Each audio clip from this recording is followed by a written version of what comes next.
Welcome back, everybody, to season 2 of TheoThoughts.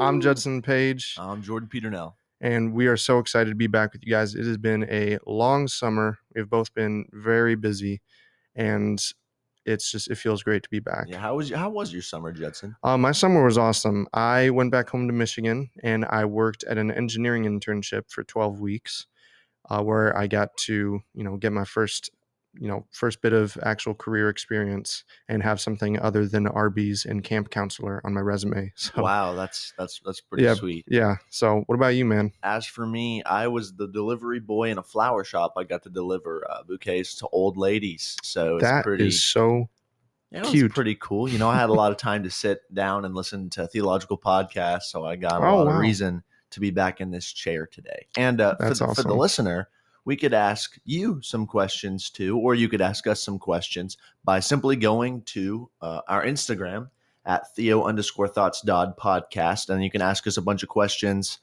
Give us maybe some episode ideas, maybe even just an episode where we answer all your questions. Yeah, we would definitely love to be interactive with you guys. We want to set up a little bit of a basis here. So, we would love to do that, and we would love to hear how your summers went. Yeah. Some other things to look forward to. So, of course, season 1 had 4 episodes, but season 2 is going to have a lot more, and we'll be going pretty straight forward up until through May, just minus a little bit in the Christmas, New Year's area. But some things to look forward to. We're going to have some more guests on. A special one to look forward to is a theology professor from the local campus who is also a pastor. And so getting to talk with him, that'll be really awesome. And we're looking forward to that. Oh, yeah. But for today, Jordan, if you'd like to introduce us to our topic. Yeah. So obviously Judson and I were both raised in the church.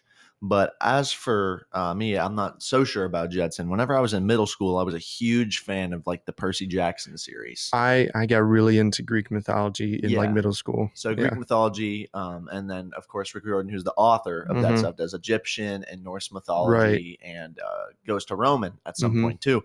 And it just got me thinking, there's all of these gods that are represented in mythology, books, anthropology, all around the world. And I want to know, because we were raised in Sunday school, we learned about the real true God, how these other gods fit into the story. So the name of our topic today is Big G, God versus the gods. Yeah. And it's going to be pretty speculative. Right. Because we only know that our God is the real God, and we're not experts on, other people's gods. Yeah. Yeah. But it'll be fun to talk about. Yeah, definitely. And I think that, so the first thing that automatically comes to mind when thinking of this topic is that look at like every other religion in the world, and all those gods have names that were given to them. Like you've got prominent other lowercase god in the Bible, Baal. You've got in Egyptian, you got the sun god Ra. You have all of these other gods with names. And then in like Exodus 3, when Moses is coming to the burning bush and God is, telling him to go to Pharaoh and to do all these things, Moses is like, okay, well, who do I say sent me? Just my God, or God of who? And just say that I am sent you.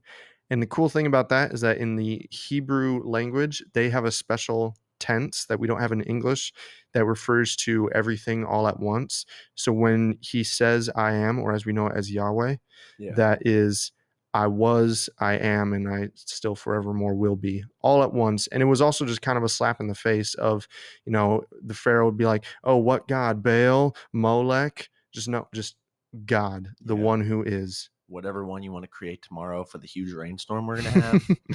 Yeah, it's pretty cool. And I find it really interesting too. And that is a pretty big smack in the face to all the mythologies. Definitely. Because as you look at them, and we're probably going to break some of them down today, the stories of some of these lesser gods, these fake gods, and maybe even where they come from biblically, you look at how human their story is. Like they all have a beginning. Right. They all have largely an end. So I think that that's pretty interesting. But I think we should start by going and looking at how God refers to all these other gods. And the best place to look at that is in the 10 Commandments. Yeah, definitely. So God straight up says, like, hey, I'm jealous. I don't want you to worship any other gods rather than me. And Judson, why do you think that is? Well, part of it is that, like you said, our God is a jealous God. I mean, imagine if you created something that, was able to think, and then it was like, oh, thank you, not the person that created me. Yeah. And that's just kind of like, what the heck, man? Yeah. Like, so first off, there's just that part of relating that we can do to that. But it is honestly just a huge, like, disrespect to, like, give thanks to somebody who wasn't responsible, while also some of them kind of knowing in the back of their mind, because like some people will follow different religions like in spite, or will worship a different god in spite because they maybe didn't have a great experience, or they weren't doing it the right way, or whatever. And so God is just saying, just like, so first off, don't worship anyone else, because also you're just talking to the air, so Yeah, you for look real. kind of funny. And it's just me. That's it. So really just saying, it's me up here. There's nobody else. So there's no reason to just talk to the air. Yeah. Which is really, really cool and really profound. But have you heard the theory about like the fallen angels and how they've represented themselves as the gods? I've heard a little bit of that. The idea that some of the angels that came down. I mean, even in Genesis, when it talks about the sons of God coming down and creating the Nephilim, it does say that some of those offspring were some of the heroes of old. Yeah. So And it is a theory that either some of these fallen sons of God, angels, or their offspring could have been a kind of symbol to, like, a more powerful than human entity, and yeah, so people started worshiping that yeah, and gave it names. it's super dope to think about too. Basically, yeah, Justin's right. The idea is that whenever the angels rebelled, there was a sect of them that had been given authority over certain areas of the earth. And they took this power and authority, and they were the ones who were supposed to essentially teach humans how to do stuff. Mm-hmm. And there were certain ones. This is a lot out of the book of Enoch, which is very speculative too. But Right. they taught them how to do stuff like magic and farming, and just like maybe not the magic part, but things that humans needed to do to survive. And they Right. saw that they had all these special powers. And you know how humans of old were, they attributed a god to everything. Mm-hmm. So they saw like, oh man, a magic power. We're going to give you a name and we're going to start praising you and giving you worship. Well, the angels aren't Right. supposed to receive worship. That was the Mm. reason Satan got thrown out of heaven. Right. So they took up that name and they took up the praise, and a whole line of mythology was named after that. So that's kind of the idea of what, at least is one theory of what we think these mythological gods came from, and how they've progressed throughout time. Yeah. And you mentioned something about the fallen angels or Satan giving people magic. And when we think of that, that's kind of crazy. I mean, we don't really have magic because that's not how it really works. But in Exodus, I was just reminded of this as you talk about that, in like Exodus 7, where Moses is confronting Pharaoh, and he has his staff, and God turns the staff into a snake. It in the passage between them describes a confrontation where Aaron's staff at God's command turned into the snake, and then Pharaoh's magicians were also able to perform a similar feat through their quote unquote secret arts. But Aaron's staff, eventually swallowed up the snakes. But it's interesting because Satan can pull a lot of weight in some circumstances, and we've actually seen some examples of like dark arts in the Old Testament, which is really crazy. Oh yeah. And a lot of that is Satan trying to, maximize his power and try and gain a one-up on God. But I mean, even in this scenario, it didn't work. Yeah. So yeah, definitely. There's a specific instance. I'm going to paraphrase because I don't remember where it's at, but I'll paraphrase the story. And I think it's Second Kings. The kingdom of Israel is attacking another kingdom. I think it's like the Hittites, maybe. Okay. And they were promised victory by God. Elijah had prophesied victory, that God had given it to them. And the story tells that they had pushed this army back into a fortress, and the king of those peoples sacrificed his first son to, I think it was the god Molech, like on a wall or something like that. Yes, I believe. And then what happened was, essentially, and what I believe is that the Hebrew people saw this and were so like grossed out that they were like, whoa, okay, like that's bad. And I was reading, like I said, I got to look at this a little bit over the summer, and I was reading, and it said like, oh, that just means that there are multiple gods, and that maybe Jehovah, Yahweh, Elohim isn't the main supreme guy, and that the Hebrews actually lost, even though Elijah, the great prophet, had promised them victory. And I'm like, hang on a second, buddy.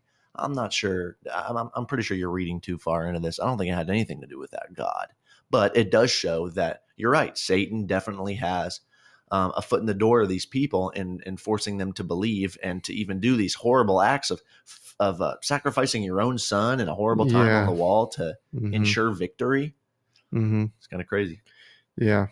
You're talking about Elijah, another really great story that just shows God's power over everything and other gods no power because they don't exist, is in 1 Kings chapter 18. If you remember the story of the wood altar that some of the people were trying to, like almost make a contest, literally a contest of God versus Baal. And so the prophets for Baal, or Baal's followers, they had this and they were doing, chants and prayers and trying to make this thing catch on fire to prove. And so Elijah was like, you can choose the wood, you can do this. And nothing happened. And they did it from like morning till noon, saying, "Oh, Baal, answer us." But there was no voice and no one answered. And then Elijah was like, "Watch this. Fill up 4 things of water, dump it all over this wood pile." And then he said a prayer to God, and it erupted in flames. And it burnt offering and the wood and the stones and the dust. Elijah was such a Chad. It really. And then after this, he was like, "Seize the prophets of Baal, do not let any escape." And yeah, so that was a really great example of, there's like multiple people praying to, a fake God for hours with nothing, with perfectly dry wood and a normal offering, and just Elijah with just pouring the water, just complete confidence in God. And that's one of my favorites. So do you think that then Baal was a fake? So we have to be careful with the word God here, right? Because whenever we're saying it, you can't find the distinction between big G and little g. But we'll use the word God loosely today and say, do you think that Baal was actually like a spiritual being, one of those theoretical fallen angels that had power, or do you think it was one of those like, oh, the harvest happens, let's attribute all of this good thing that happened. Don't forget about that big G guy. Don't forget about him. Let's attribute all of this to Baal, because there are other instances in the Bible where spiritual things happen for the worshipers of. Yeah, or like I had mentioned in Exodus with Pharaoh's magicians being able to create things. For me also, I'm going to, just for the ease of understanding us through the podcast, I'm going to refer to big G God as Yahweh, just so that as we continue to say God, gods. Yeah. When I say Yahweh, that is the one true God. We're not trying to lose you guys. Right. So when it comes to other gods, I mean, we see demons being able to take control of people and do kind of crazy things. We see Pharaoh's magicians being able to do magic. And I don't know the right definition, but if it were a fallen angel, that might make sense. If it were some agent of Satan, agent of evil demon, that could make sense. It also, like you said, it could be a chance where it was literally nothing and a harvest happened coincidentally after somebody did something, and they're like, "Oh, wow, I did this and then this happened," but they got correlation mixed up with causation. Yeah. Well, and one thing that's really interesting to me, and this is the quick caveat, but I'll be back on task. I was watching a video called "The Punic Wars" by Oversimplified. I think I've heard that. And the Punic Wars is about Carthage and Rome, right? In the early days of Rome, which would still be a very, very good long while after the rest of these times that we're talking about right now in Exodus and kings and all this time. It would be probably 1,000 years later. Well, in the video, it talked about how the Carthaginians still worshipped Baal, and it talked about how they would worship him by throwing their babies in the fire. That's a popular thing that they did with Moloch and Asherah. Right. They would throw their babies in the fire, and it got me thinking, like, who on earth told them to do this stuff? Do you think that's just human thinking? Or do you think that there is something evil behind? And I think you could argue that there is. There probably is something that's like, hey, you know what really get me going, get me pouring my blessings out on you guys? Sacrifice your babies to me. Get rid of them. And now we look at that like, oh, that's absolutely terrible. Like, how could a human being do that? Well, maybe it wasn't a human being telling them to do that. Right. There's also, if we think about in Scripture, it does say, the Bible actually forbids witchcraft and sorcery, to imply not only that it's just bad practice and not good, but because maybe, trying to channel evil spirits or evil things in some way might actually produce something. Yeah. And, it also talks about, not going to mediums or spiritists, or like, as we know them today, kind of like psychics and fortune tellers. Yeah.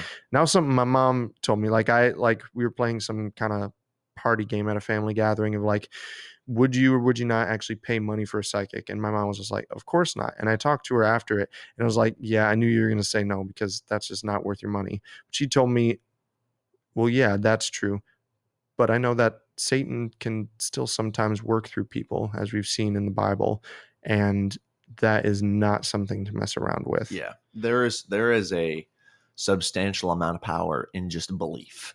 Mm-hmm. And when you have multiple cultures that believe in something, I think a lot of times you can create a monster. And maybe that's what happened with these ancient Assyrian gods. Right. And the Assyrians were a messed up people. And it makes you think, was it the people who were messed up, or was it the gods that they were worshiping, or the whatever was behind the mask of the god they were worshiping? Right. Ooh, I like this. It's pretty speculative, but it's fun to talk about. Yeah, definitely. And I think with that, just like talking about some of the origin of these polytheistic, monotheistic religions, especially when we get into like old polytheism, because one thing, and this like science that we don't understand is like considered as magic. So if you go back thousands of years ago, they barely have any understanding of how the worlds work. Or like if they see a cloud going over their head, they might attribute to that, oh, that's just Cloudy, the cloud god, giving us shade, when really it's just, there's Cloudy. Wind, and it's just, water evaporates. And so a lot of the science that they didn't understand, which was a lot, they attribute this, or when a little innocent kid asks amazing questions of, why does the river flow this way, or why does the sun set, like, is somebody grabbing it? And so then people make these stories, because we are a people of stories, and back thousands of years ago, that was how things were told, was through stories, through the man that lassoed the sun and pulled it down, or all these other stories to try and explain how things happen, and to say, well, you know what? It was Zeus, or it was Baal, or it was Ganesh, or whoever. And because it is human, it's just human nature. We want to attribute works that we don't understand to something. Yeah. And so that is where we get a lot of these like super polytheistic religions with like hundreds of gods, because people just like, well, I don't understand that. So the reason the trees go, that's tree guy, and there's cloudy up in the sky, and yeah. Well, and then it also brings into the play a word that usually isn't brought up too often. So you obviously have monotheism, which we agree is the Hebrew and the Christian. That's the Christian belief, Hebrew belief. And then you have polytheism, which, like you just said, is a ton of gods. But henotheism is the belief that there is a pantheon of God, but is a specific focus on one. So is that like similar to like Greek and Roman mythology, of how there's the pantheon of like the 12 major gods and goddesses, but like there's Zeus at the head of them? That count, or is that sorta, kinda? So the best way that I could explain it is the way that I read it, and the way I disagreed with it. Mm-hmm. So the way this guy said was basically that the ancient Hebrews before Christ were henotheistic, because they were constantly falling into the trap of hey, let's go worship the golden calf, or let's go Right. worship Asherah, Baal, fill in the blank, right? Yeah. After Solomon died, the Israel split and everything went bonkers. Everybody Right. started worshiping everything. Mm-hmm. And you saw in play like huge factors. And he was arguing that these people, oh yeah, they were henotheistic. They focused on God, Yahweh. They focused on the big G. But they fell worshiping for all these other ones, which made them henotheistic. And I was Right. like, well, that doesn't make them. Maybe they struggled with it, but I mean, straight up in all the law, it says, "Hey, yo, don't have any other gods before me." Like we guys, we're monotheistic. Excuse me, Right. we're monotheistic. Don't fall for this. Right.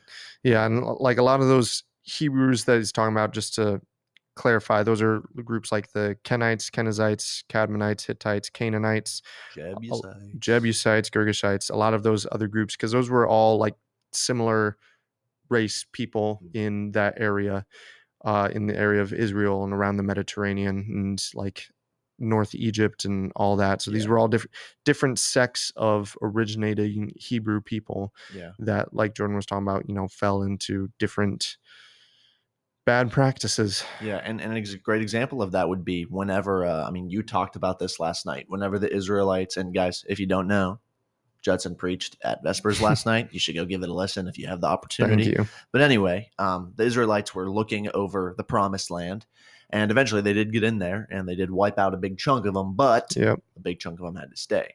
And the reason God wanted them was to get rid of all of them is, number one, it was their promised land. And number two is because their culture would meld into the Hebrew culture if they were allowed to stay. Right. Which is why they have the Canaanite gods and the Assyrian gods, and why they eventually fell into this quote unquote henotheism that they started to worship, which is garbage. Right. And, we're talking about like all these things of the Old Testament, but there's even some, mention of other gods in the New Testament. Like the one that I'm thinking of is when Jesus is walking through and I don't know if you remember the cripple that would like wait by the pool like day after day to like, because it was the idea of that town that the pool of Bethsaida. Yes. The pool of Bethesda. Yes. That would offer healing. And so then he would try and climb into the water day after day, year after year, in an attempt to channel this like quote unquote lucky well, or whatever it was. And then Jesus came up to him and just be like, do you want to walk? And he was like, but I can't make it to the pool. And he was like, that's not what I asked you. And then he said, well, yes. And then he got up and walked. And so that's also just another amazing example of, God's power over these things in the world. Because even today, like there are like fertility things, like walk around this statue 7 times and you'll be blessed with good fruit. Like this is still a thing that happens today. Superstition. Or like rub this statue and you'll be blessed with this. Like people still believe in this stuff. Oh, big time. Like it is not gone away. It is just taken on new form. Well, my question is, do you think that's more of a human superstition act, or do you think, maybe more today, but do you think back in the day it was someone taking advantage of the lack of human wisdom? Yes, I think that it can easily be both, because when humans want something to happen, and if we even see like a small fraction of what we might be like, oh, it happened, or like if somebody maybe went, let's say they had an outward injury, so like a cut, scar, scratch or something, they went into the water and it cleaned away the blood that was on them. We're like, oh, look, it healed me. It's just like, you just washed your wound. That's all that happened. And so part of it is just that hope for something, because humans are very hopeful and we want certain things to be. And so if we see even just a little bit of it, we'll jump at it. Yeah. So you're right. That's cool. So how do you, this might be a topic change, but how do you feel whenever like the Bible talks about, I want to go into the book of Enoch a little bit. Okay. So how do you feel whenever, unless you had anything else to say? No, let's hear it, man. Okay. I will say I'm not as familiar with the book of Enoch because it's part of the apocryphal sections. Yeah. That's okay. Neither am I, but it's fun. Like I said, it's fun to talk about. So the book of Enoch is spurred off of like one sentence in Genesis. Okay. Where it's talking about the genealogy of Adam. Okay. It said Enoch was on earth and walked with God right before yes he took him. Yes, I do remember. It was like 300 or something years, and then God took him, and that was a specific thing. He didn't die necessarily, just that God took him after 300 something years of walking. So it brings. So I have two questions that I bring up. Number one is, what has stopped the Lord our God from doing such things today? You know, we've talked for the last 5 minutes about how humans used to attribute all of these natural things and supernatural things to all of these deities. But this says they literally walked with God, you know? And also, what's that like? You know?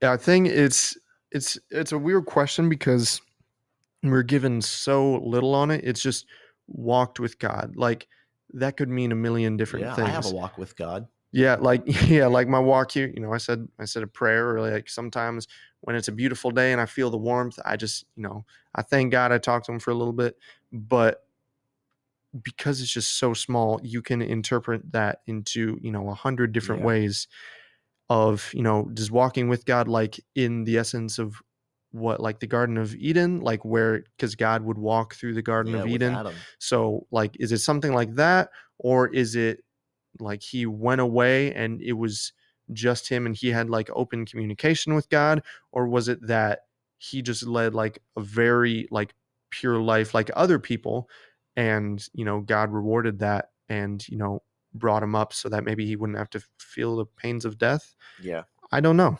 But so what are some of your thoughts on that? Well, I don't know, I have a coagulation of thoughts in my brain because all we know, all you and I know, and we're unfamiliar with the book of Enoch. We're not Catholic. Right. Is in the book of Genesis, it talks that he walked with God for a long time and then he took him. And then again, Jesus says that like no man has ever been taken up to heaven. So, you know, there's that question there. But also, it's very speculative, and you don't know how far you want to go into the book. Because I know an okay amount about the book of Enoch, but you can't give too much to it because it's not necessarily considered canon. And whenever you look too far into it and you're like, oh, this is fact, then people get but people get very confused. Right. Because there's so much in there. Like in the book, it talks about the Watchers and how the Watchers are like a sect of the sons of God. Interesting. Who watched over like the earth, and they essentially rebelled. And you know, they were the troublemakers, the spiritual troublemakers, and God sent down the 4 archangels, which is, you know, in the Bible we only ever hear of 1. Michael. Maybe there is 4, and they're all named after the Ninja Turtles, right? So we hear about 4, and they come down and they tell the Nephilim and they tell the Watchers that's like, hey, you're about to get killed. Like God's gonna cut you down, Johnny Cash style. And so I kind of just don't know how to take that. Right. And I pull up the scripture here. It's literally like 3 verses, and maybe just reading it in certain context. So this is just smack in the middle of the genealogy in Genesis 5. So at verse 21, now Enoch lived 65 years and fathered Methuselah. Then Enoch walked with God 300 years after he fathered Methuselah, and he fathered other sons and daughters. So all the days of Enoch were 365 years. Enoch walked with God, and he was not found, for God took him, like referring to his body. And that's it. And then there's a whole book with that. But it is, I mean, like it says walked with God. You know, it also could be because the genealogy and the recording of the descendants before Jesus. So I talked with one of the theology professors of how the genealogy was written in like sects of like groups of 13, 13, and 13, because that was like a number that they really liked. And so like when Matthew in the beginning of Matthew laid out the genealogy, it was like 3 or 4 groups of 13 descendants up until Jesus. Yeah. And that, you know, some of those actually, you know, was this person was actually grandfather as opposed to a father, or because somebody was forgotten or not as important. Yeah. And so I think that part of it, also the reason why the book of Enoch is not canon in the Protestant church, is because we don't really understand what this means. And it also could be possible. So in verse 24, Enoch walked with God, and he was not found, for God took him. It could have been, I mean, this is just speculation, that he just left the people, left his family or whatever and was gone. Became like a and then hermit. just they never found his body. And so they came up with a reason why. So, I mean, like I said, there could be tons of reasons. They could have just like, well, he disappeared and we never saw him again. So he must have been walking with God in heaven and we never found a body. And that's the reason that the book's so controversial, is because the manuscripts that they found of the book of Enoch weren't written even like anywhere near close to when they say it should have taken place. I mean, it took place before the flood. They say that the revised, like, finished book of Enoch, when they put all of it together, was like maybe not even 100 years before Jesus. Yeah. So it's pretty controversial, but it's also really fun to pick and choose what you like and don't like out of that book, because a lot of people will look, like I said earlier, at Christianity and say, well, there's a lot of missing holes. So let's go look at the books that sort of spiral off from Christianity, the apocryphal books, the other one, like the books of Tobit, and just the different Bibles throughout the world, and see if I can make sense of all of this. But I think a lot of the beauty is not being able to make sense of it, because whenever we do try to make sense of it and listen to it, we start attributing gods to the leaky faucet in our bathroom.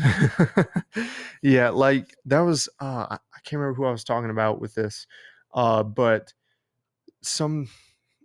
it was in a different context, but like you were saying about how some people attribute God or bad times or something, just like, my faucet is leaking, I've sinned, this is why my faucet is leaking. Sometimes good or bad things just happen. And especially people back then, they would like to attribute everything, especially because part of certain cultures, I mean, this is still today and it happens in different forms today, but they would attribute men that, were more like wise like a serpent, like kind of misleading. They would try and manipulate, lesser intelligent peoples by pointing out a coincidence that the manipulator knows about, but that the people don't know about, to try and convey a sense of power. So, like, let's say there's a man who maybe studied the stars, because I mean, thousands of years ago, people, like, they understood the lunar cycle. They knew how many days it was going to be to the next moon. And so, like, there was, like Columbus, he knew that there was an eclipse coming up, and so the natives of the Bahamas, which is where he first landed, or West Indies as he called it, they were, they was just like, who is this random guy? And so he was going to try and explain some of his power, or maybe the power of, a Christian God, and he manipulated it in not a great way, but he knew that there was an eclipse coming up, so, blocking the sun. And so he said, if you don't do this, I am going to block out the sun. And then a few days later, there's an eclipse, and then the people are like, and so that happens. That could easily happen in other polytheistic cultures, or even as we saw with Columbus, and it happens today in different forms, where people that are truly trying to manipulate or take power can take power of coincidence that they know about, that the others don't know about. You mentioned the word manipulator. Another word for manipulator is deceiver, and who is called the deceiver? Satan. Exactly. So I alluded to this earlier. I might have just said it, but I think that we as humans give way more power to things than is necessary. And in a lot of cases, my girlfriend would disagree with me, but I like to say that you worship something that you really believe in. You give it power. You allow it to have power. There's so many times in the Bible. I think it's one of the most popular things that you hear in the Bible is fear not. Because fear is such the Lord has not given you a spirit of fear, but of power and love and self-control, right? So my third grade teacher told me a story that she named the Big Boom. She was home alone. She was home alone one day, and she thought that a robber broke into her house because a fan fell upstairs, and she wouldn't dare go upstairs for a long time because she heard the fan fall. She got absolutely terrified, and she just continued to think and think and think and give it more power. But whenever you put a player into this, right? So the human conscience is inherently evil. We're sinners. Whenever you put a player into this, like we've speculated, And I'm not saying that I'm necessarily leaning towards this, or I'm trying to encourage the listener to lean towards this, but I'm just thinking about it because we have all these gods that we don't know what to do with. Whenever you have these, maybe, if not just a thought, if just human reasoning, or if it is like actual spiritual being that interacted with these dummy humans, that's saying like, oh, well, what happened there? He'll be the Christopher Columbus in this situation. Mm. What happened there? That was me. That was all me. You should definitely give me that power. And then I have control over you. So every time God's like, hey, fear not, and you got to think of before Jesus, who was in control of the world? Who was the prince of the power of the air? Mm-hmm. Satan, right? So I looked at like John 16:33, and it kind of like shuts all these things up. Not in a finality of today's discussion, but I look at this to say, if that is the case, it doesn't matter anymore. And it didn't matter from the beginning. Like I said, the words fear not are in the Bible so often. But John 16:33, I have told you these things so that in me you may have peace. Peace, the opposite of fear. Right. In this world you will have trouble. But take heart, I have overcome the world. Right. And that takes into account everything. Mm-hmm. And what you're talking about with the idea of fear, like part of the essence of fear is either scared of something that we feel we can't control, that we don't understand, or that we think has power over us. Mm-hmm. But fear is a human mindset. That doesn't apply to God or with God. Because when he says, fear not, or do not walk in fear, or the angels being like, don't be afraid, that's because God has the power for us. So when we encounter something that we don't understand, we don't have to stand in fear of not knowing or not understanding, but we can call on God and God's strength and comfort, and he can show us, why we don't have anything to fear about. Yeah. Because fear is literally scared, like giving power to something that you may feel has power over you. And so that's also why God, there's talks about, fear God, but not in an essence of like, I'm going to just always be scared of God all the time. But it's like a healthy respect of his power and dominion over the world. Yeah. And so he is the only person where that applies to. Yeah. And why do you think it's, because I'm seeing what's the word here? A pattern. I'm seeing a pattern of humans trying to figure out things and then being misled, and God being like the constant, almost, it's not obviously not simple, right? You can't put it in a box, but we don't know that much about it. And I think for good reason. Mm-hmm. Yeah. Like, we've learned a lot about God, and there's certain things that we know for sure. Like, God is 3 in 1. Jesus is the Son of God, and you got the Father, Son, Holy Spirit. Like, there's certain dogmatic things that, we know about God. But I actually had somebody ask me recently, what do you think God looks like?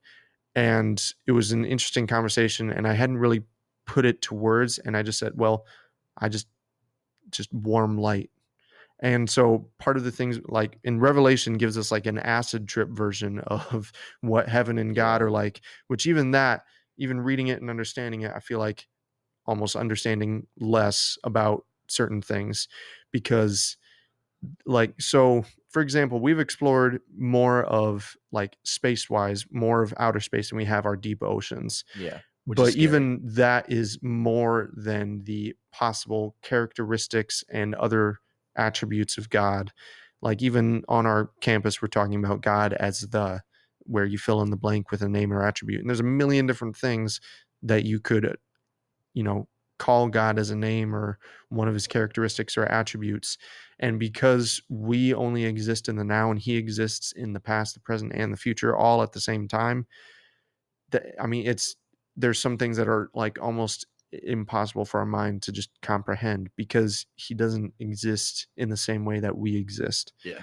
And part of like, I don't need to know everything. Like that was actually that was a struggle for me for a while, was as I was really starting to enter the, the past Sunday school of my walk with God. I felt like, I know a lot about these other things in my life, like that music, like I know there's a finite amount of stuff you can learn with music, and you can become like really good at it to where you're at the top of the knowledge with like PhDs, like the circle of PhD. I don't know if you've ever seen that, but every time somebody gets a PhD, the ring of human knowledge just gets a little bit bigger, but there's still a ring of human knowledge. God's knowledge is ever expanding and eternal, and it's a boggle to comprehend. And so now I've gotten to a comfortable place of I want to learn as much as I can about God and his love and mimicking that, but I don't need to know everything, and I'm okay with not knowing everything. I wanted to circle around, just talk about something fun, maybe to close us off, is another thing that's pretty speculative, but is super fun to talk about, is the Nephilim. Right. And for those that don't know, so we first hear of the Nephilim in, I believe, Genesis 6. So starting at verse 1, now when it came about, when mankind began to multiply on the face of the land, and daughters were born to them, that the sons of God, otherwise known as like angels or fallen angels, saw that the daughters of mankind were beautiful, and they took wives for themselves, whomever they chose. Starting at verse 4, the Nephilim were on earth in those days, and also afterward, when the sons of God came into the daughters of mankind, and they bore children to them. Those were the mighty men who were of old, men of renown. So Nephilim is kind of like this overarching of, as we most commonly think of it, as like giants. So like we think of Goliath. Yeah. Like Goliath was a descendant of Nephilim, or the sons of Anak. Yeah. Yeah. So pretty much demigods. Yeah. That's why you got all these old stories of these people who had powers and stuff like that. That's kind of what you can think of them as, half human, half spiritual. Yeah. So pretty cool. But as Judson talked about giants, there's actually a lot more truth to these giant stories than we think, and a lot of it super controversial, but a lot of it isn't. So I know a little bit about this. In the early, and you guys can look this up, early 1900s, they were uncovering all of these Indian burial grounds, and they were finding gigantic skeletons, huge, 15, 20 foot tall men. And, they were putting them on display, and there's still papers about it if you go look deep enough in Google, and they were finding them everywhere, it seemed. And then the Smithsonian was created, came in and wiped all of that away. It's gone now. We don't know what happened to any of them, but you could think like, oh, that's just fluff. They're just trying to sell a paper or whatever. But actually, one time Abraham Lincoln himself, Honest Abe, was talking at he had a speech in Niagara Falls, and he is quoted literally in his speech to say this: "The eyes of that species of extinct giants whose bones fill the mounds of America have glazed on Niagara as ours do now." How on earth do you take that? So this relates to the Nephilim, because, we talked about giants, Goliath, the men of Canaan, who the spies of Israel said, we were like grasshoppers unto them. And, we looked as grasshoppers. Yeah. So, I mean, there's an obvious relation there. So I think it's really interesting that these things, something that's in the Bible, has like literal concrete evidence. Honest Abe Lincoln was talking about giants. Right. Yeah.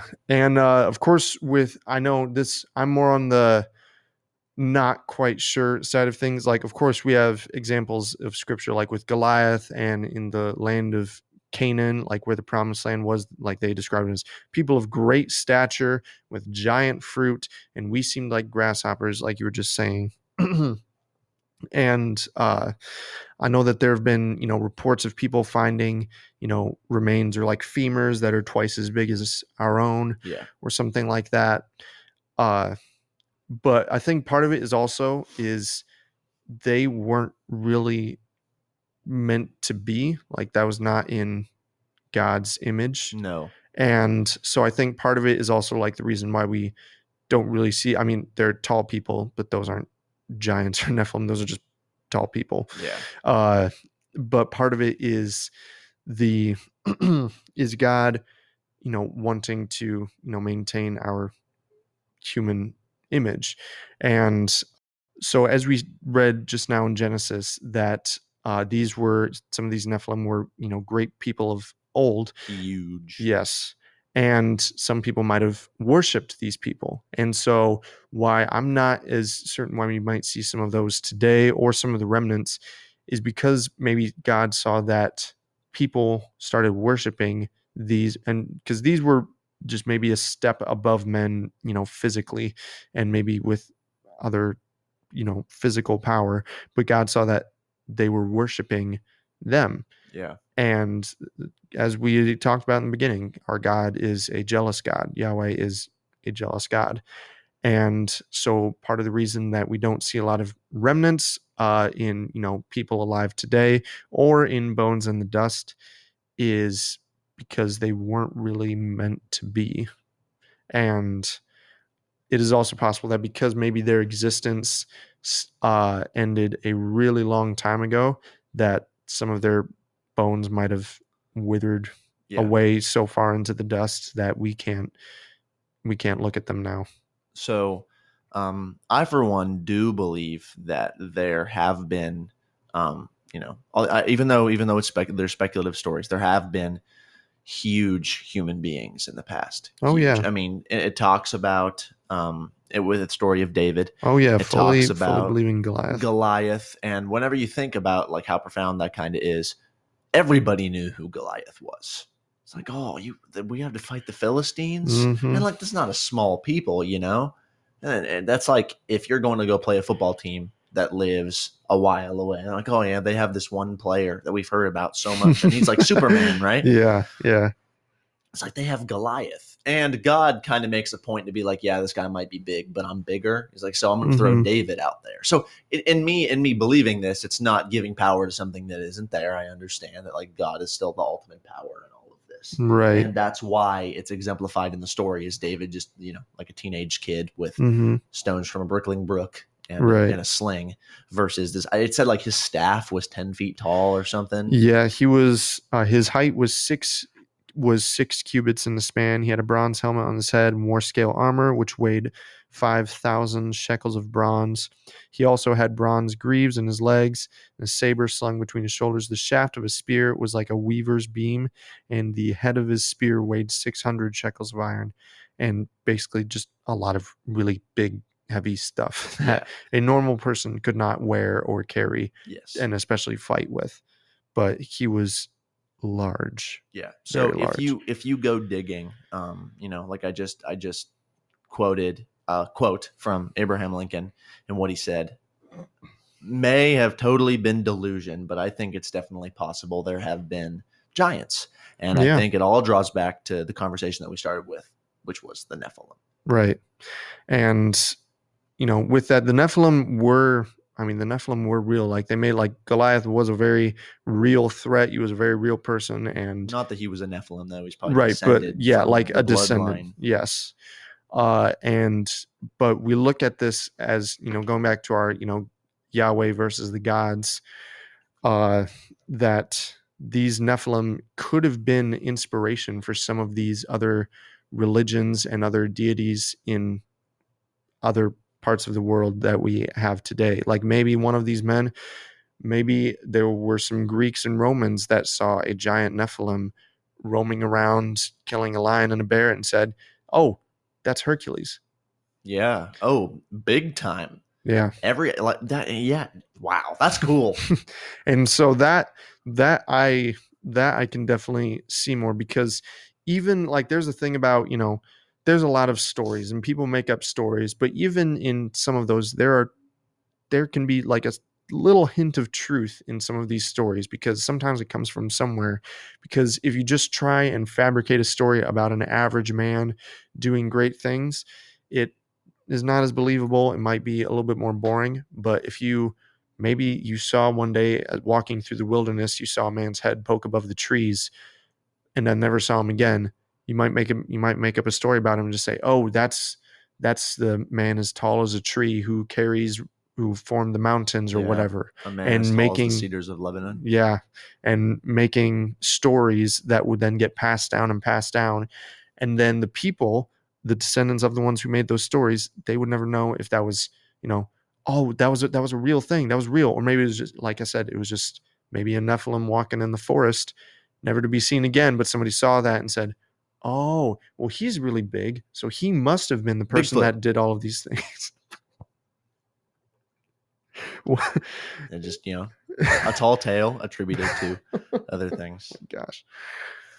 Well, God wins. Big yes. G. Every time, all day long, Big G God wins. is the winner. He is the heavyweight champion of the world, and he doesn't even have to fight anyone because there's nobody that can stand up to him. There's nobody like physically or like spiritually, and he is just that guy. Yeah. He is just that guy. So I guess our advice to you would be, don't go searching too far for something that you're worried about or something that you like really, really want to know. It's nice to have knowledge, but as you can tell, all throughout time, people have been looking for things in the wrong places. And the important thing is to watch out for those who might seek to manipulate you in your search for knowledge. Satan is very real. Right. And, you know, the people of the world will always try and find a way to gain power over you. And it's in our search when we are confused and don't understand things that we are most vulnerable. It's in those times where we are to seek refuge in God, because he is the one that really holds the power and the strength and the glory forever. So the only thing you should fear is the Lord. Don't go giving power to things that you don't need to. Right. They derive their power from your belief and your fear in it. Mm-hmm. Well, this has been a really awesome episode, and I am so happy to be back in the swing of things. Like I said, we are going to have a ton more episodes, definitely over 10 episodes this semester with guests, and we want to hear from you guys. So please don't forget to check out our Instagram at Theo_thoughts.podcast. We have our link tree there that has links to Pandora, Apple Podcasts, Spotify, and a couple other ones. And that is where you can get all of the up-to-date information. And again, we have just so enjoyed being back here in the studio talking with each other. And I cannot wait to see what the season has in store. So again, thank you for checking out Season 2, Episode 1 of TheoThoughts. Love y'all. Signing off. God bless.